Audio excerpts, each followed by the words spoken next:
매일 아침엔 굿모닝 앤 굿모닝 여러분들 주식 투자의 리드오프 굿모닝 시켰습니다. 자, 오늘도 새벽에 어떤 일들이 있었는지 시장에 영향을 주는 이슈들 확인해 보겠고요. 뉴욕 시장 어떻게 마감했는지 확인하면서 힘차게 하루 시작해 보도록 하겠습니다. 자, 뉴욕 3대 지수가 오늘은 엇갈리면서 거래를 마감했습니다. 어제 FOMC 회의 결과를 좀 소화하면서 어제 긍정적으로 미국 시장은 FOMC 회의 결과를 받아들였습니다. 오히려 이 FOMC의 테이퍼링 결정을 환영하는 모습이었고요. 시장에서 어쨌든 테이퍼링을 한다는 것은 미국 경제가 탄탄하다라는 것을 증명하는 것이다라는 식의 심리가 시장에 그대로 반영이 됐습니다. 자, 일단은 다우존스 같은 경우에는 약보합권에서 소폭 하락하면서 거래를 마감했습니다. 반면에 나스닥과 S&P 500 지수는 오늘도 또다시 상승하면서 사상 최고치를 기록하는 모습이었습니다.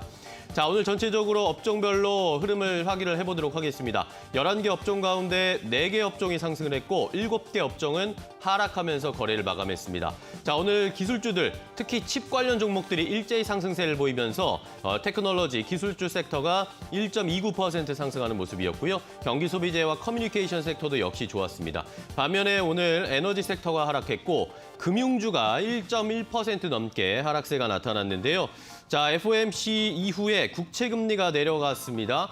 이러면서 1.5%대로 다시 국채금리가 좀 하락하는 양상이 나타났고 이러면서 금융주들의 하락세가 이어지는 양상이었습니다. 바로 종목별로 흐름을 좀 체크를 해보겠습니다. 자, 보시는 것처럼 금융 섹터가 일제히 하락하는 모습이었습니다. FOMC 이후에 국채금리가 내려가면서 골드만삭스나 JP모건 체이스, 뱅크 오브 아메리카, 웰스파고가 일제히 하락세를 나타내면서 전체적으로 금융 섹터가 오늘은 좋지 않은 모습이었고요. 자, 반면에 기술주는 좋은 흐름이었습니다. 마이크로소프트는 최근에 계속해서 상승세를 이어가고 있는 양상, 반면에 애플은 주춤거리고 있습니다. 오늘도 애플은 0.35% 하락하면서 거래를 마감했고요. 엔비디아 같은 경우에는 또다시 메타버스와 엮이고 있습니다. 이러면서 주가가 큰 시세를 보이는데요. 12% 넘게 엔비디아가 상승세를 보이고 있고요. AMD도 역시 5% 넘게 상승세, 마이크론 테크놀로지, 퀄컴도 좋은 실적의 상승세를 이어가고 브로드컴도 역시 1% 넘게 상승세를 보여줬습니다. 커뮤니케이션 섹터에서 구글과 페이스북이 최근에 좋은 흐름을 이어가고 있고 아마존이 2.7% 상승, 테슬라는 여전히 상승세, 이제 1230달러대도 돌파하려는 양상을 나타내고 있습니다. 이런 전체적인 종목별 흐름까지 함께 확인을 해봤고요. 오늘 자동차 섹터가 또 특히 좋았습니다. 대부분의 자동차 업종들이 상승하면서 거래를 마감했습니다. 자, 그러면 이슈들을 하나씩 확인해 보도록 하겠습니다. 자, 영국 글래스고에서 열렸던 제26차 유엔 기후변화 협약 당사국 총회가 결국에 마무리가 됐습니다.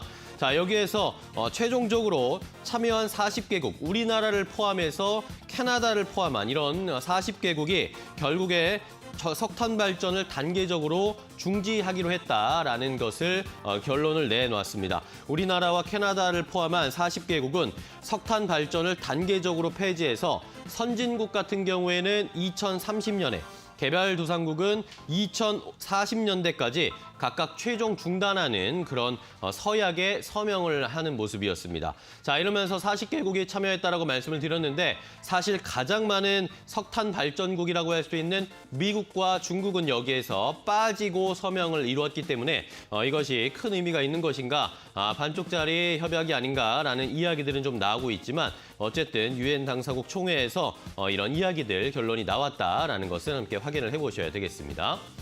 자, 다음은 미국 의회로 가보겠습니다. 어제도 말씀을 드렸지만 어제 미국에서 버지니아주 그리고 뉴저지주의 선거가 있었습니다. 버지니아주에서는 공화당의 후보가 승리를 했고요.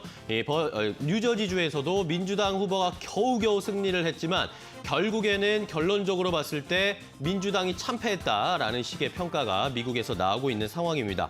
자, 이런 상황에서 바이든 대통령도 이 선거 결과에 대해서 아쉬움을 표하면서 이 사회지출 법안과 인프라 투자 법안이 선거 전에 통과됐었어야 하는데 그것이 안타깝다라는 식의 이야기가 나왔습니다. 자, 이러면서 민주당 지도부가 이것에 좀 움직임을 나타내는 모습입니다. 민주당 지도부가 빠르면 오늘 이 표결로 가기 위해서 민주당의 내부 의원들의 표결을 단속하기 위해서 뭔가 설득할 방안을 모색하고 있다라는 이야기가 나왔고요. 이 낸시 펠로시 하원 의장이 이제 인프라 투자와 사회지출 법안 표결을 추진하겠다라는 식의 언급이 나왔습니다. 민주당 내 초당파 의원들 같은 경우에는 이런 사회지출 법안과 인프라 법안이 재정적으로 부담을 줄 수 있다라고 하면서 내부에서 반대표가 있으면서 진척이 안 되고 있는 상황인데 일부에서는 이런 법안들이 재정에 부담을 주지 않을 것 같다라는 판단들도 나오면서 표결이 실제로 이루어질 수 있지 않을까라는 기대감들도 나오고 있는 상황입니다. 이 하원에서 과연 이것이 통과되고 표결이 진행될 수 있을지 여부를 지켜봐야 되겠고요. 자, 그리고 오늘은 미국의 실업보험 청구자 수가 발표가 됐습니다. 26만 9천 건으로 집계가 됐고 이 코로나19 팬데믹 이후에 최소치를 나타냈다라는 수치가 밝혀졌습니다. 자, 이러면서 실업수당 청구 건수가 4주 연속으로 30만 건 밑으로 밑도는 모습이었고요. 여기에다가 이제 내일 발표되는 미국의 고용지표에 또다시 시선이 몰리는 상황입니다. 내일 노동부가 발표하는 10월 고용 보고서에 촉각이 곤두세워지고 있고 전문가들은 이 10월 비농업 부분의 신규 고용이 45만 건 정도를 기록했을 것이다라고 예상을 하고 있는 상황인데 주말 사이에 발표될 미국의 고용 지표도 잘 살펴보셔야 되겠습니다. 마지막으로는 국제 유가 좀 체크해 보겠는데요. 오펙 플러스가 12월에도 하루에 40만 배럴 증가하는 기존 증산 규모를 유지하기로 했다라는 소식이 전해졌습니다. 바이든 대통령이 얼마 전에 추가 증산을 하면서 압박하는 모습이었는데 이 증산 규모를 유지한 셈이어서 어쨌든 미국의 이 바이든 대통령과는 좀 반대되는 행보를 보이고 있는 오펙 플러스입니다.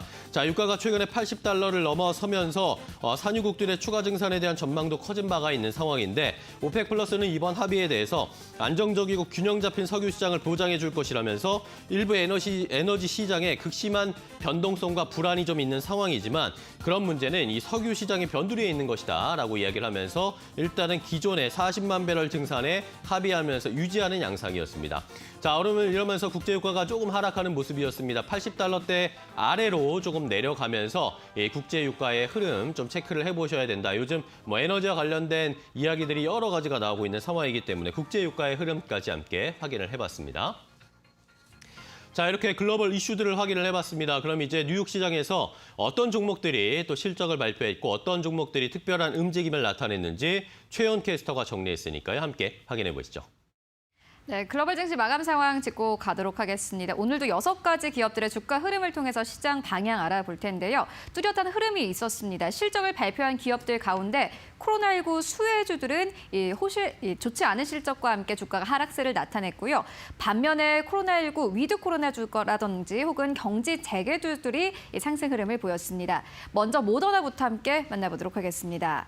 네, 모더나는 좋지 않은 실적을 발표를 했습니다. EPS와 매출 모두 다 시장의 컨센서스를 하회했는데요. 시장에서는 EPS를 9달러 선으로 예상을 했었는데 실질적으로는 7.7달러로 집계가 됐습니다. 매출도 마찬가지로 시장에서는 62억 1천만 달러를 집계를 했었는데 실질적으로 내놓은 매출은 49억 7천만 달러로 집계가 된 것으로 나타났습니다. 여기에 더불어서 이 백신의 판매치 가이던스도 낮춰잡았습니다. 모더나 CEO는 직접 나와서 공급망이 복잡해지고 있어서 백신 배송에 어려움이 있다 이렇게 발표를 하기도 했습니다. 이번에 400달러 선을 넘어섰던 모더나는요. 간밤 시장에서 17%가 넘게 빠졌습니다. 이제 300달러 선까지 이탈을 하면서 284달러 선에서 거래를 마감했습니다. 반면에 치료제주 머크의 경우에는 주가가 상승 흐름을 보였습니다. 영국에서 코로나19 먹는 치료제가 세계 처음으로 승인을 받았다라는 소식 때문이었습니다. 여기에 더불어서 미국에서도 마찬가지로 12월에 긴급 사용 승인을 받을 것이다라는 기대감이 나왔습니다. 간밤 시장에서 2%가 넘게 상승했고요. 90달러 선을 넘어서면서 주가 거래 마감했는데 장중한 때는 92달러 선을 넘기기도 했습니다. 네, 이어서 세 번째 기업 만나보도록 하겠습니다. 어제 호실적을 발표한 퀄컴입니다. 투자은행 측에서는 다시 한번 투자 의견을 상향 조정했습니다. 골드만삭스 측에서는 퀄컴의 투자 의견을 중립에서 매수로 상향 조정을 했고요. 이 목표 주가도 마찬가지로 168달러 선에서 198달러 선까지 상향 조정했습니다. 어제 퀄컴은 실적을 발표를 하면서 핸드폰 안에 들어가는 반도체 매출이 크게 늘었다라고 발표를 한 바 있는데 골드만삭스 측에서는 중국이 현재 춘제 전후로 고가의 안드로이드 핸드폰 생산을 늘리고 있는데 이는 매출에 큰 도움이 될 것이다라는 투자 의견을 제시를 했고요. 여기에 더불어서 퀄컴은 현재 광범위한 분야에서 수익을 내고 있는 것도 긍정적이다라는 투자 의견 함께 제시를 했습니다.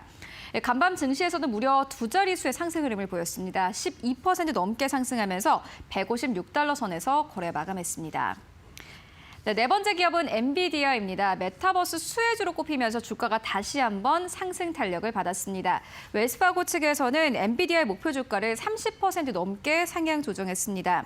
엔비디아는 앞으로 메타버스 분야에서 핵심 조력자가 될 것이다라는 투자 의견을 제시를 했는데요. 엔비디아가 가지고 있는 이 플랫폼이 메타버스 분야에서 굉장히 유용하게 쓰일 것이다라고 발표를 하기도 했습니다. 여기에 더불어서 이제 엔비디아가 GTC라는 컨퍼런스를 준비하고 있는데 이곳에서 이 메타버스의 플랫폼 기능을 다시 한번 공개할 것이다라는 기대감이 높아졌습니다. 간밤 시장에서는 12% 넘게 상승하면서 298달러 선에서 거래 마감했고요. 장중한 때는 300달러 선 넘기고 310달러 선까지 터치가 나오기도 했습니다.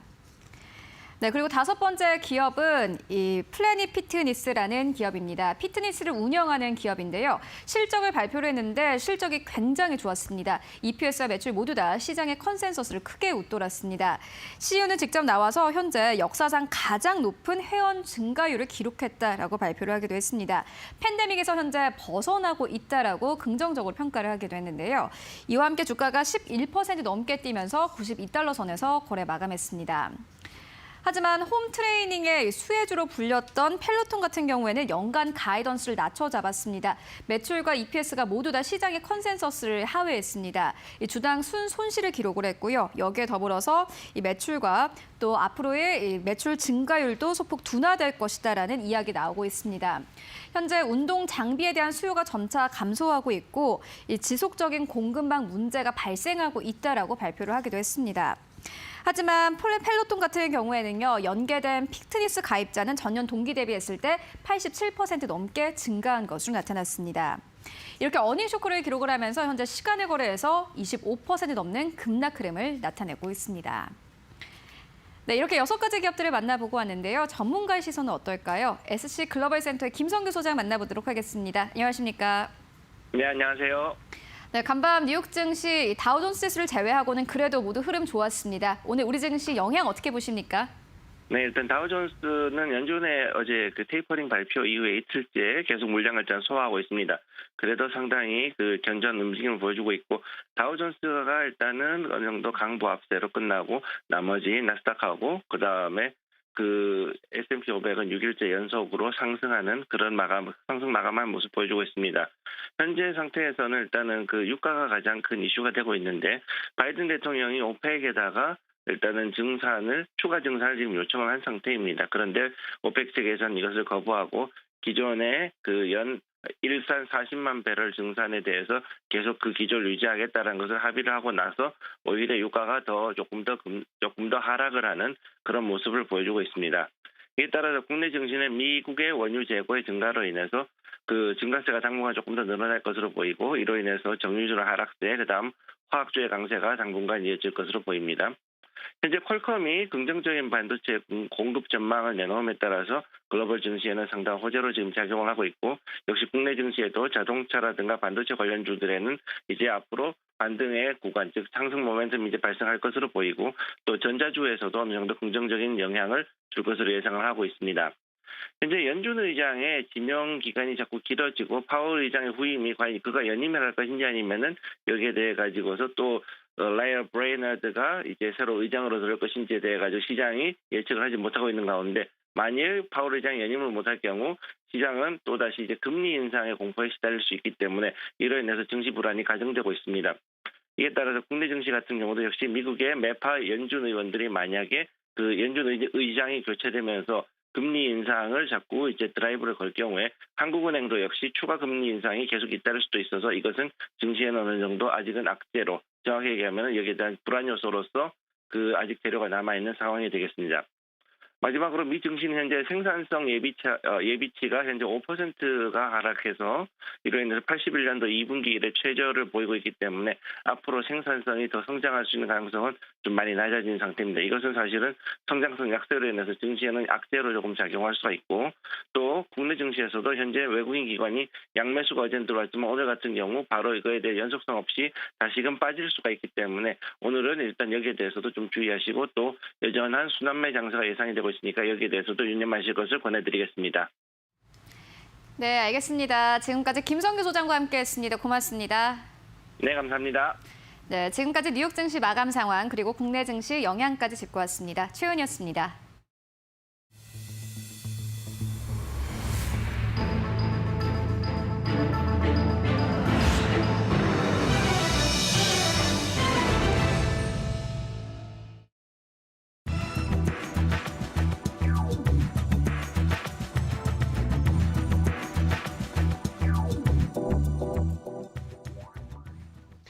자, 이제 시장에 한 걸음 더 깊이 들어가서 시장에 어떤 일들이 있었고 또 우리 시장에 어떤 영향을 줄지 확인해 보겠습니다. 왓츠업 시간인데요.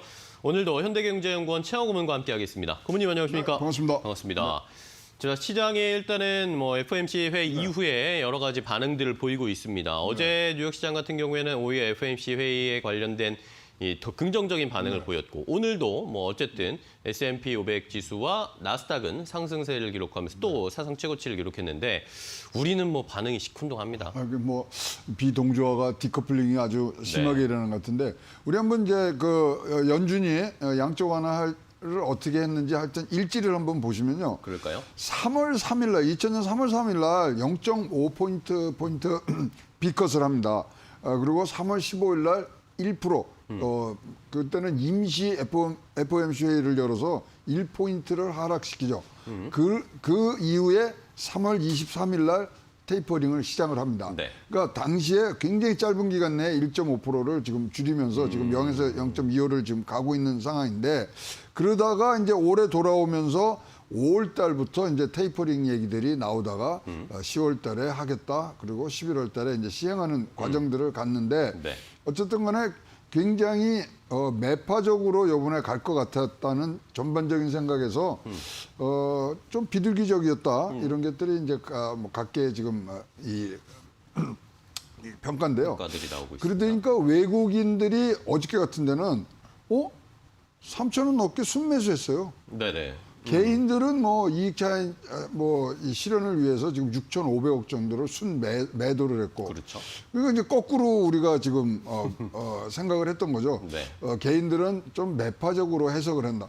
자, 여기는 이유가 있죠. 왜냐하면 지금 한국은 금리 인상 과정을 지금 겪고 있지 않습니까? 11월 달에 또 올린다는 생각, 그것도 거의 확정적으로 지금 얘기들 하고 있으니까. 금리 인상 과정을 눈앞에 둔 상황에서 과연 이것이 어떤 식으로 해서 일단은 현금 확보를 좀 더 해놓자. 그리고 지금 테이퍼링이 줄어드는 자체가 금리 인상에 대해서 굉장히 좋은 명분을 주기 때문에 지금 어저께 개인 투자자들은 많이 판 걸로 그렇게 지금 보여지고요. 네. 그러다 보니까 이것이 이제 어디까지 미쳤냐면은 외환시장까지 미치면서 잘 보시면요. 처음 딱 우리 장 시작하자마자는 굉장히 환율이 내려오면서 굉장히 좋았어요. 네. 그러다가 이런 얘기들이 해석들이 나오고 그러니까 소화 과정에서 달러가 강세로 확 변합니다. 그렇습니다. 물론 여기 영국 파운드화가 약세가 되면서 하는 부분들도 있습니다만 우린 전적으로 달러 강세가 그냥 한국 시장에서 오롯이 연출이 됐고요. 그러다 보니까 아시아 증시에서 있잖아요. 유일하게 우리만 뒤로 쳐졌어요. 그러니까요. 다른 데 좋았어요. 뒤로 갈수록 어제 흘러내렸습니다. 그래서 자 오늘은 어떤 모습을 보여줄까 궁금하기도 합니다만은 네. 하여튼 이 어저께 모든 총평을 한 단어로 해석을 한다면 환율이었습니다. 환율이요. 예. 그래서 환율이 다시 오름세로 오르면서 상승폭 굉장히 많이 이제 반납을 했기 때문에 지금은 환율을 조금 더 예의주시 하시는 것이 좋은 걸로 보고요. 그럼에도 불구하고 정부에서는 굉장히 좋은 평가들을 내렸습니다. FOMC가 시장 예상에 부합하는 얘기를 했고 그러나 불확실성은 여전하다. 더 이상 이제 설명할 필요도 없고요. 기재부도 미국 FOMC 영향 제한적이니까 네. 걱정하지 마세요. 이런 것들이 나왔는데 어쨌든 간에 인플레이션이나 우려를 완전히 전체 시장 이 방정식에서 빼내지는 못한 부분들이 있어서 네. 이 부분들은 일단 걱정이 됩니다. 자, 그러면 이제 지금 미국 현지 시장은 어디 쪽을 지금 바라보고 있느냐? 자, 12월 FOMCA 한번 두고 보자. 네. 이게 한 지금 번 더. 큰 기름입니다. 무슨 얘기냐면 점도표를 발표를 하거든요. 12월 달에는. 네. 그래서 12월 달 회의에 굉장히 지금 관심들이 고조되는 부분들이 있고요. 그리고 요번에 이제 뭐 이렇게 이 테이퍼링을 한다고 해도 최고치 지금 경신하는 걸로 봐서는 이제 뭐 과거 지향적이지만은 미국 증시는 9월에 건강한 조정을 받았다. 당시 기억하시면 5% 정도 하락했어요. 그쵸. 그래서 테이퍼링과 모든 거를 다 집어는 9월 달에 증시의 하락은 굉장히 건전한 이 하반을 구축을 했다. 그래서 이거를 바탕으로 해서 지금 산타 랠리, 연말 랠리가 미국 시장에는 올 것이다. 이런 것들이 주로 된 평가들이었고요. 그다음에 이제 자 봐라. 지금 이렇게 테이퍼링 하고 뭐라 어떻게 하든 간에 주가는 오르지 않느냐. 네. 그래서 there is no alternative to stocks. 주식을 대체할 자산은 없다. 대안이 없다. 예, 티나라 그러죠. 티나는 지금 뭐 확산 일로에 있습니다. 그럼에도 불구하고 아까 저 연역을 말씀드린 것이 막 빅컷들을 많이 했잖아요. 네네.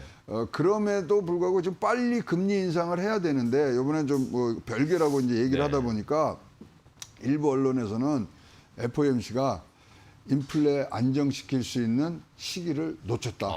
예. 처음에는 뭐 0.5, 1%씩 빵빵 내리다가 지금 돌아오는 시기에도 사실 온 길 다시 가려고 그러면 같은 강도로 해줘야 되는데 그렇죠. 그거를 안 해주고 있어 시기를 놓쳤다는 비판 어린 논평들도 많이 지금 나오고 있습니다. 네. 자, 미국 시장의 전반적인 이 상황, FOMC 회의 이후에 평가들을 함께 확인을 해봤는데, 자, 어쨌든 뭐 미국은 건강한 조정을 9월에 한 번 받고 다시 상승부를 계속 켜고 있는 상황인데, 우리는 조정만 받고 여전히 좀 지지부진한 상황은 이어지고 있다라는 것은 좀 아쉬운 상황입니다. 자, 그럼 바로 셀럽은 말했지로 이어가겠습니다. 시장, 전 세계 경제계를 들썩이게 하는 셀럽들의 말 확인해 보도록 할 텐데요. 자, 어떤 인물들이 오늘 또 말을 했을지 강민정 캐스터와 함께 확인해 보겠습니다. 안녕하세요. 셀럽은 말했지 강민정입니다. 오늘도 경제계 각종 셀럽들의 발언들 모아왔습니다. 머크사의 먹는 코로나19 치료제가 영국에서 세계 최초로 승인을 받았습니다. 몰루피라비르인데 영국의 보건부 장관 이야기 들어보겠습니다. 자, 오늘은 히스토릭 데이, 역사적인 날입니다라고 말했는데요. 영국이 세계 최초로 승인했기 때문입니다. 이 코로나19에 대응하는 먹는 안티바이럴, 이 항바이러스제, 즉 몰루피라비르를 세계 최초로 승인했기 때문입니다라고 말했습니다. 다음 말도 살펴보시죠. 이것은 게임 체인저가 될 것입니다. For vulnerable, 이 취약한 사람들이 획기적인 치료를 받을 수 있는 게임 체인저가 될 것입니다. 라고 이야기를 했습니다. 이 몰누피라비르는 미국에서도 현재 승인 심사에 들어가 있는데 오늘 전해진 이 소식이 여기에도 영향을 줄지 시장에 관심이 모아지고 있습니다. 또 우리나라 시장에도 어느 정도 영향을 줄지 궁금한데요. 스튜디오에서 자세한 내용 들어보시죠. 네, 자, 첫 번째 이야기는 머크사의 이야기인데 확실히 영국 쪽이 이 코로나에 대응하는 게 굉장히 선제적이고 빠른 것처럼 보입니다. 이 먹는 치료제를 세계 최초로 승인했습니다. 그러니까 거기 뭐 세계 최초 기록이 많죠. 뭐 총리까지 최초로 걸리는 등등. 그렇죠. 자, 근데 하여튼 지금 무기고를 강화시켰다. 이게 현재 반응이고 뭐 보건장관이 한 얘기입니다. 그렇다면 지금 경증이나 중증 환자들을 대상으로 해서 입원 및 사망 비율이 50% 정도 줄어드는 지금 임상 결과가 나왔는데요. 그러다 보니까 이제 이 몰루피라비르가 굉장히 게임 체인저가 될 수 있다. 저는 동의합니다. 왜냐하면 우리가 이 독감에 타미플루가 없었다면 사실 독감 그때 못 잡았어요. 그렇죠. 네. 그래서 병원에 가지 않고도 집에서 이 코로나를 치료할 수 있다. 게임 체인저입니다. 근데 좀 비싸요. 지금 이제 한 번에 먹는 게 4알을 먹어야 되는데 그걸 하루에 2번씩 해서 5일간 먹어야 되고요. 값은 한 $700 정도 지금 $700. 예상이 되고요. 자, 자, 뭐 이게 뭐 남이 나라 이제 뭐 미국도 11월 30일 날에 이제 이거를 뭐 회의를 해서 승인 여부를 결정한다 그러지만 그건 남이 나라라고 그럼 우리나라는 언제 들어오느냐? 그러니까요. 올해 내에 머크사에서 1,000만 명분의 약을 지금 공급을 할 예정인데 다행히도 한국이 20만 분명을 지금 선구매를 해 있는 상태입니다. 그래서 다행히 우리가 이제 이런 부분들은 과거에 이제 좀 놓친 부분이 있어서 잘 하신 백신 걸로 때. 이제 보여지고요. 미국이 한 170만 명. 그래서 좀 이게 한 부유한 나라로만 지금 뭐 딱 가는 게 아니라 조금 더 많은 사람들이 쓸 수 있게 지금 분배를 했고요. 자, 이 걱정은 뭐냐? 삼상할 때 775명밖에 안 했어요. 그래서 누적된 부작용이 뭔지가 아직도 밝혀지지 않은 부분들이 지금 굉장히 비난의 화살이 꽂히고 있는 부분들이고요. 775명은 진짜 작은 샘플 사이즈거든요. 그래서 그 부분들은 아셔야 될 거고요. 그럼 무조건 걸려서도 먹을 수 있냐? 또 그거 아닙니다. 그렇겠죠. 기저질환이 한 가지 이상 있을 때 그리고 뭔가 비만도 포함이 됩니다. 그런가요? 네, 심장 위험 요소가 있을 때 효과가 제일 크다는 그런 연구 논문이 있기 때문에 네. 참조하시길 바라겠습니다. 네, 자, 이 먹는 코로나 치료제가 영국에서 승인이 됐습니다. 그 뒤로 또 어떤 행보를 보일지 우리나라에서도 이게 실제로 들어올 수 있을지 확인해 봐야 되겠고, 자, 이러면서 시장에서는 뭐 이 코로나 관련 종목들이 엇갈리는 양상이 나타나고 있습니다. 이제 밖에서 활동하는 관련 종목들은 상승을 하고 이 코로나 때 작년에 좋은 시세를 보여줬던 종목들은 하락하는 모습이 미국 시장에서도 오늘 그대로 나타났기 때문에 이런 흐름은 좀 체크를 해보셔야 되겠습니다. 우리나라는 지금 종군당에서 나파벨탄하고요. 네. 대웅의 카모스타트가 있기 때문에 요것도 3상 들어가 있습니다. 먹는 치료제입니다. 그래서 여기도 주목하시면 좋겠습니다. 네, 자, 우리나라 기업들도 먹는 치료제 개발에 박차를 가하고 있다는 것까지 알려주셨습니다. 자, 다음 셀럽의 이야기 또 확인해 볼까요? 강민정 캐스터 전해주세요. 네, 블루오리진은 나사를 대상으로 소송을 진행 중이었는데요. 이 소송의 내용은 나사가 추진하고 있는 달 탐사선 사업을 블루오리진이 아니라 일론 머스크의 스페이스X에게 준 것에 대해서 이 스페이스X를 선정한 것에 대해서 불합리하다라는 내용이었습니다. 하지만 오늘 나온 법원의 판단 결과는 블루오리진의 손을 들어주진 않았는데요. 블루오리진의 제프 베조스 CEO 이야기 들어보겠습니다. 자, 우리가 원한 결정은 아니었습니다. 하지만 court's judgment, 법원의 판단을 존중하고요. 스페이스X와 나사가 남은 계약을 성공적으로 마무리하기를 기원한다라고 이야기를 했습니다. 그렇다면 상대방인 스페이스X의 일론 머스크의 트위터도 함께 살펴볼까요?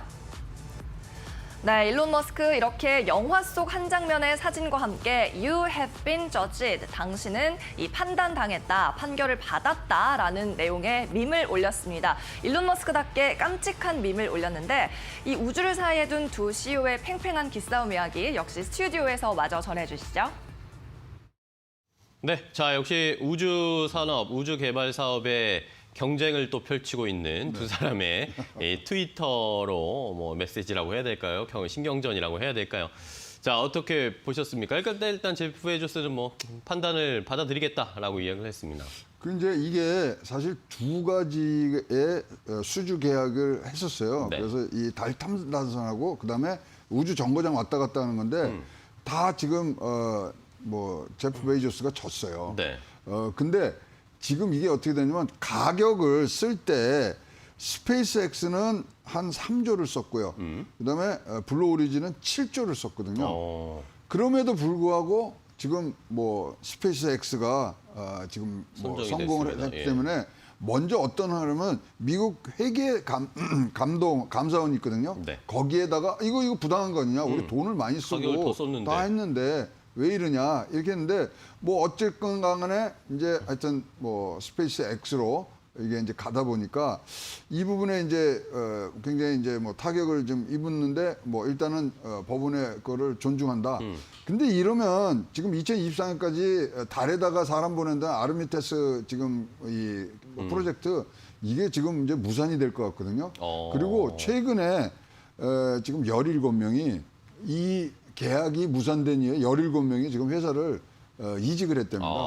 그래서 굉장히 심한 타격을 받고 있는데 어떤 반격의 카드를 낼지 한번 두고 봐야 될 것 같습니다. 네. 자, 과연 블루오리진이 또 이제 어떻게 이 스페이스X에게 이번에 한번 당했는데 다음에 그래서 당한 거죠. 예, 당했는데 다음엔 어떻게 좀 만회할 카드를 준비하고 있을지도 궁금하고 일론 머스크는 또 여전히 뭐 자신만만한 상황이 이어지고 있습니다. 전기차 분야뿐만 아니라 우주 그렇죠. 분야에서도 봐라 내가 어쨌든 주류다라는 걸 보여주는 상황이었습니다. 자, 다음 셀럽 이야기, 마지막 셀럽 이야기 확인해 보겠습니다. 한미정 캐스터 전해주세요. 네, 테슬라 주가가 $1,000를 돌파한 이후 논란이 많습니다. 한 독립투자회사의 분석을 보면 주가에 의심이 가기도 하는데요. 이번에는 데이빗 트레이너의 이야기 들어보도록 하겠습니다.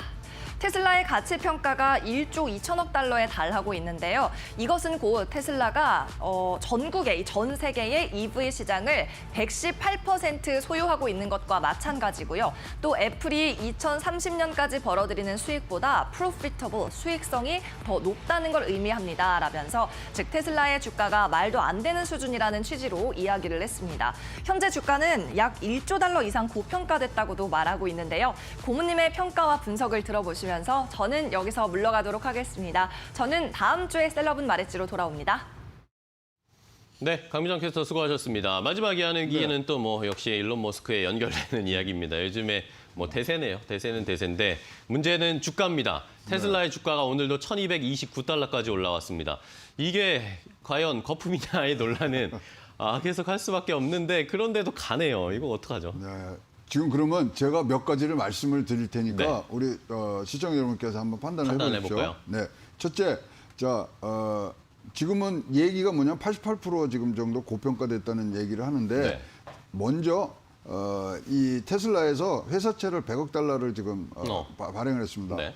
다 BB 플러스를 받았습니다. 그럼 정크 본드 수준이거든요. 그러니까요. 그다음에 머스크 오너 리스크죠. 지금 증권 사기 혐의로 지금 고소돼 있죠. 네. 그다음에 매출이 다른 1조 클럽 이제 1조 달러 클럽에 이제 들어간 거예요. 회사보다 턱없이 적잖아요. 그리고 퍼가 지금 평균이 퍼가 지금 한 20 정도 되는데 테슬라 퍼가 173이에요. 네. 그다음에 다섯 번째 지금 애플하고 비교했을 때 테슬라가 지금 소위 말하는 순이익은 20분의 1입니다. 그쵸. 사시겠습니까? 그러게요.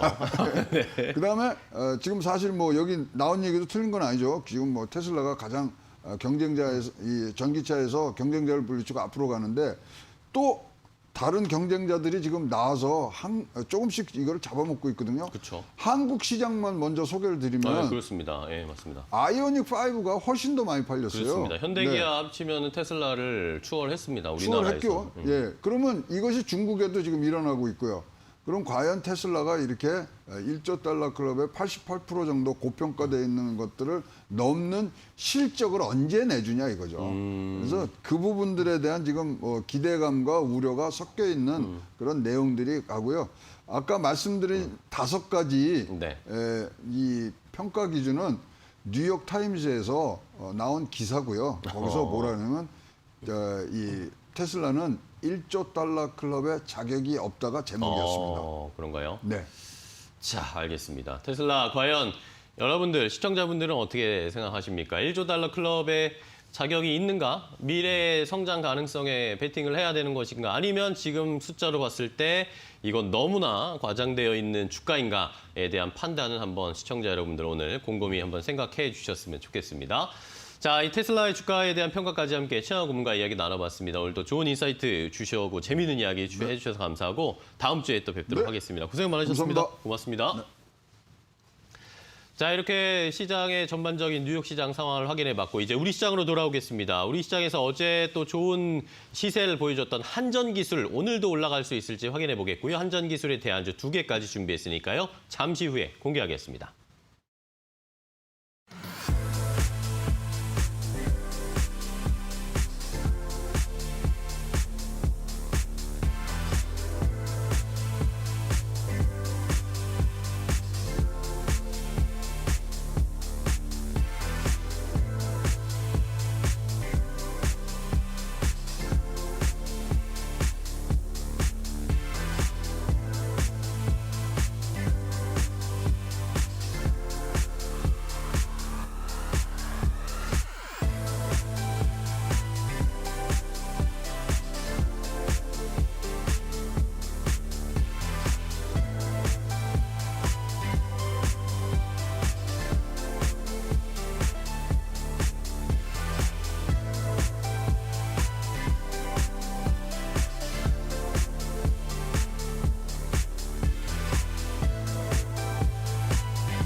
자, 오늘 기대해도 괜찮을 종목 바로 공개해드리겠습니다. 한전기술입니다. 한전기술 이제 소형 원전 모듈과 관련해서 긍정적인 모멘텀들이 계속 나오고 있죠. 중국 쪽에서도 이슈가 나왔습니다.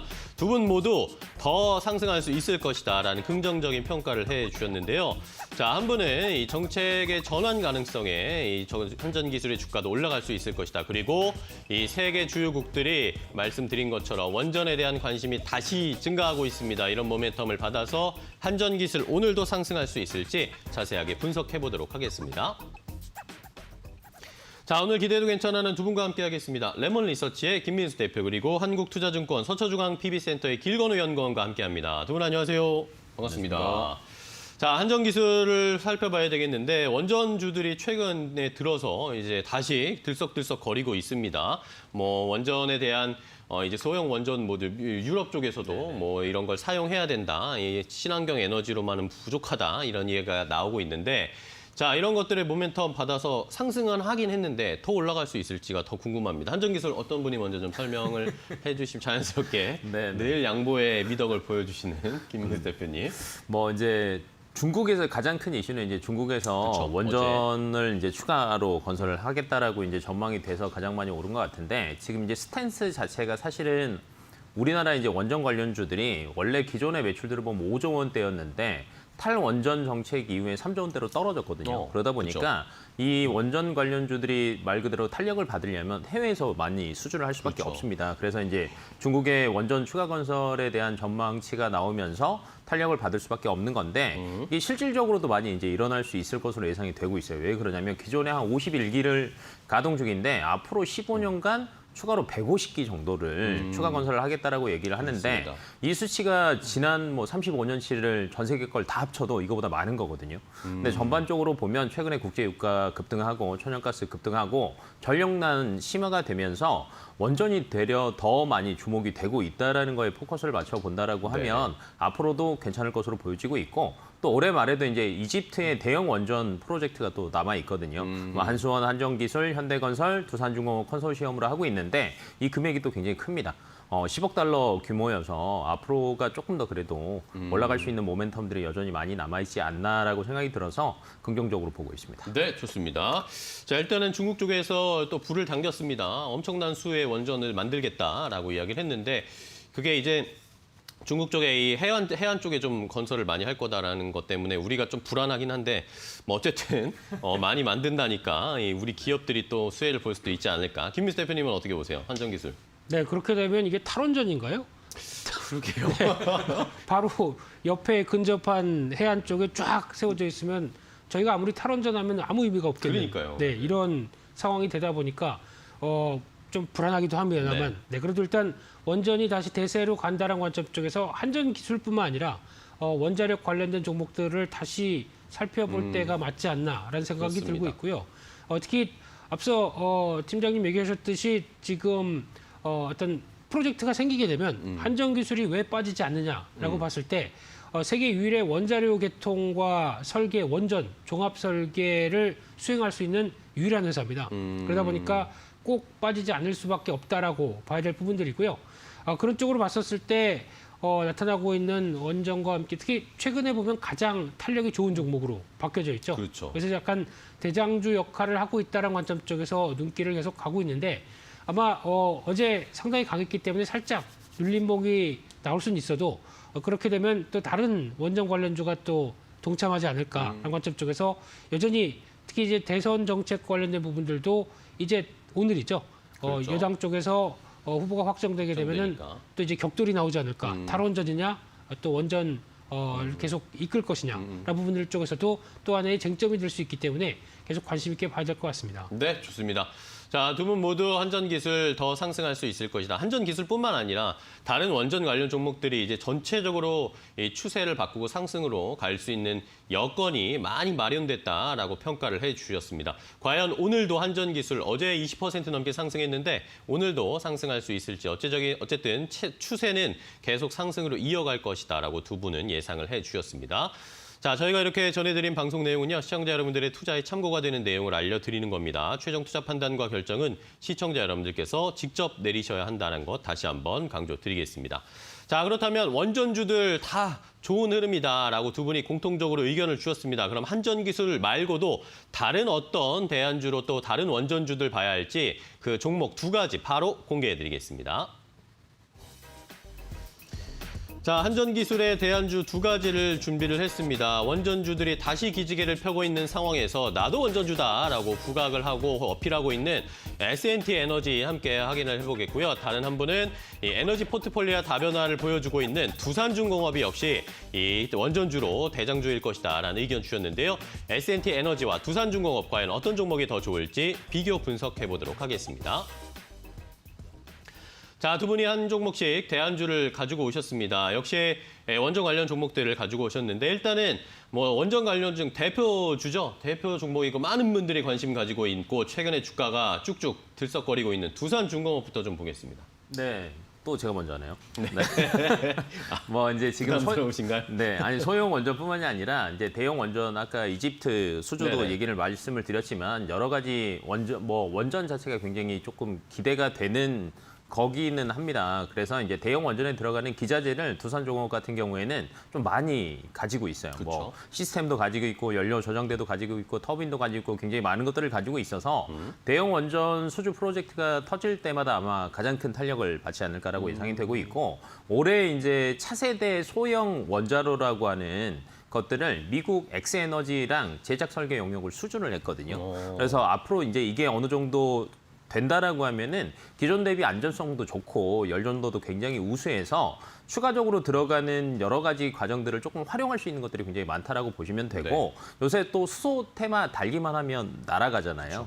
그러면 이 차세대 SMR 같은 경우에는 그 과정에서 생성되는 열로 수소를 또 생성을 할 수 있습니다. 그래서 탄소 중립의 하나의 옵션으로 또 추가로 할 수 있기 때문에 여러 가지 전망상 앞으로 조금 더 좋지 않을까라고 예상이 되고 있고 최근 들어서 이제 두산중공업 자체가 해상풍력에서도 굉장히 조금 어느 정도 두각을 보이고 있거든요.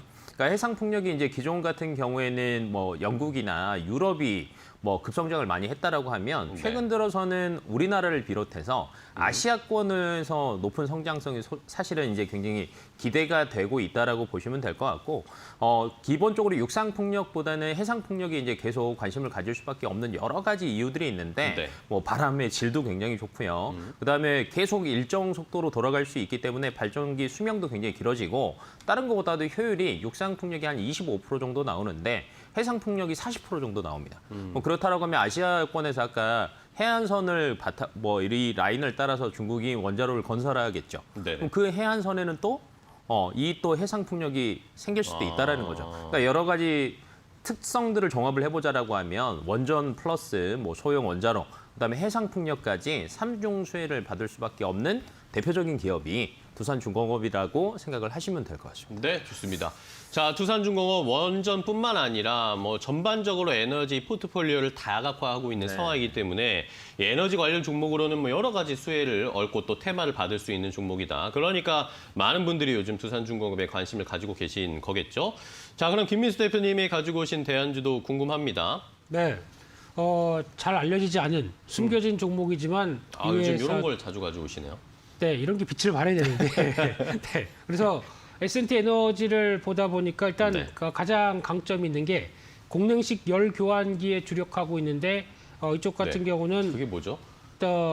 말씀드리려고요. 석유화학이라든가 정유, 이제 플랜트나 발전소 이쪽에 필수적으로 들어가는데 쉽게 말씀드리게 되면은 열을 약간 좀 빼내는 상황들이죠. 그런 쪽으로 보게 되면 글로벌 시장 점유율 1위를 갖고 있는 부분들이 가장 눈에 띈다라고 하는 부분들이고요. 이쪽 같은 경우 지금 유가가 또 올라가다 보니까 플랜트 쪽에서 이제 증설이 나올 때 또 수혜를 받을 수 있는 부분들 계속 있다고 봐야 될 것 같고요. 근데 가장 눈길이 가는 게 이제 복수기 같습니다. 이쪽이 증기를 냉각해서 응축해서 물로 만드는 응축수로 내려가는 흐름을 만들어 가는데 화력이나 원자력 발전에 많이 쓰죠. 그러다 보니까 꼭 원자력 발전 같은 경우도 이 복수기가 가장 또 필수적으로 필요하다라고 하게 되면 여기에 들어가는 부분들이 충분히 부각받을 수 있겠다라고 보여지고 있고요. 또 이제 배열 회수 보일러 같은 경우도 매출의 일정 부분을 담당하고 있는데 쉽게 말씀드리면 콘덴싱입니다. 네, 거꾸로 가는 거죠. 네, 그래서 고온을 폐열 회수했다가 다시 증기 터빈에 재공급하는 그래서 열 효율을 더 높일 수밖에 없는 쪽이라고 하게 되면 기대감이 높고요. 마찬가지로 친환경 트렌드에도 맞는 사업을 합니다. 이쪽이 발전소의 질소 산화물 관련된 탈질 설비를 또 하고 있다. 아직 이쪽은 매출 비중이 그렇게 크지는 않지만 앞으로 떠오르는 분야죠. 그러다 보니까 이런 발전 설비 그리고 또 친환경 설비까지도 연결될 수 있는 구조다라고 하게 되면 아무래도 이게 둘 다 부각이 될 수밖에 없다라고 봐야 될 것 같은데 네. 2019년도부터 실적이 성장세로 바뀌는 모습들로 나오기 시작하고 있고요. 지금 현재 시총이 1,700억 정도인데 3분기 실적 발표했습니다만 좀 부진했죠. 그럼에도 불구하고 일단 일시적인 흐름들 외에 연간 실적과 흐름들의 가이던스를 보게 되면 상당히 우상향 패턴들이 이어지고 있다는 쪽에 무게를 둬야 될 것 같고요. 네. 주당 순자산이 33,000원대입니다. 여전히 실적 이제 자산 대비해서 저평가 메리트가 높고요. 재무구조 또한 우량하다라고 하게 되면 이런 부분들이 부각받으면서 숨겨진 원자력 발전주의 매력적으로 다가올 수 있겠다 이렇게 바라보고 있습니다. 네, 좋습니다. S&T 에너지를 나도 원전 관련주다라고 우리가 살펴봐야 된다라고 오늘 잘 알려지지 않은 종목을 김민수 대표님 발굴해서 가지고 오셨습니다. 과연 모멘텀을 받을 수 있을지 어제 많이 올라가긴 했네요. 어제 6% 넘게 상승세를 보여줬는데 자, 그럼 이제 두 종목 궁금해하시는 가격 전략, 두산중공업도 어떻게 잡아야 될지 많은 분들이 궁금해하실 거고 S&T 에너지도 최근에 꿈틀거리고 있는데 일단 S&T 에너지 가격 전략부터 좀 주실까요? 네, 대표님? 어제 종가가 고가였네요. 네, 별 움직임이 없다가 살짝 종가 때 강한 반응이 나왔는데 일단 23,000원대 전후 정도쯤으로 매수가를 맞춰가는 게 좋을 것 같고요. 네네. 예, 그런 쪽에서 다 눌림 목적 계속 접근 가능한 흐름들, 특히 패턴을 보게 되면 중기 지지권 쪽에서는 바로바로 올라왔던 모습들이지만큼 이번에도 똑같은 패턴을 보여줬다라고 하게 되면 관심이 있는 상황들이고요. 그러게요. 그렇게 되면 일단 직전 고점대 박스권으로 보여지는 27,000원대 부분 정도가 예, 가장 또 1차 목표가로 설정할 수 있는 상황들이고요. 손절가는 21,000원대로 지금 최근에 또 이어졌던 9월 달에 보여줬던 박스권 흐름들의 하단부가 이탈되는 가격, 이 정도를 손절가로 말씀드리겠습니다. 네, 좋습니다. S&T 에너지에 대한 가격 전략. 일단은 최근의 가격대에서 좀 매수를 해보자. 27,000원 정고점으로 목표가를 설정을 해드렸습니다. 자, 이번엔 두산중공업입니다. 많은 분들이 궁금해하실 것 같습니다. 두산중공업 도대체 언제 잡아야 하는가? 네. 사실은 이제 이게 참 애매한 것 같아요. 네. 왜냐하면 원전 관련 이슈가 지금 터졌기 때문에 그다음에 이제 실질적으로 이번 달이나 다음 달 중으로 아까 이집트 수주 소식도 분명히 들릴 거거든요. 네. 그래서 조정이 사실은 크게 될 것 같지는 않습니다. 그래서 저는 뭐 현재가도 나쁘지 않다라고 생각이 들고 하지만 올해가 넘어가기 전에 수주 소식은 만약에 들린다라고 하면 정고점은 충분히 돌파가 가능할 것으로 보이고 살짝 그 위를 잡기는 했습니다. 상단을 잡아서 35,000원까지는 저는 기다려보는 것도 왜냐하면 이제 그 이집트 거를 기초로 해서 아마 내년 초반까지도 분명히 수주 소식이 이어질 것으로 예상을 하고 있거든요. 네. 그래서 35,000원까지 목표가를 한번 잡아보시고 손절가는 반대로 한 22,500원으로 조금 타이트하게 대응을 하신다라고 하면은 저는 좋지 않을까 생각하고 있습니다. 네, 좋습니다. 두산중공업 지난 6월이었죠. 올해 6월 그때는 이제 수소 테마 받으면서 32,000원까지 올라갔었는데 이번에는 원전 받아서 다시 묶고 더블로 갈 수 있을지 주가가 더 올라갈 수 있을지 두산중공업의 앞으로의 주가 흐름도 함께 잘 살펴보도록 하겠습니다. 자, 이렇게 두 분이 대안주 오늘 알려주셨습니다. 한전기술의 대안주, 결국에는 원전 관련 종목들이 이제 앞으로 추세적인 상승 나올 것이다 라는 의미에서 두산중공업과 S&T 에너지 제시해드렸으니까요. 잘 살펴보시기 바랍니다. 자, 이렇게 오늘 기대해도 괜찮은 여기서 마무리하겠고 이제 오늘 시장의 대비책을 좀 알려주셨으면 좋겠습니다. 한 주의 마지막 금요일인데 김민수 대표님은 이번 주 어떻게 마무리하실 겁니까?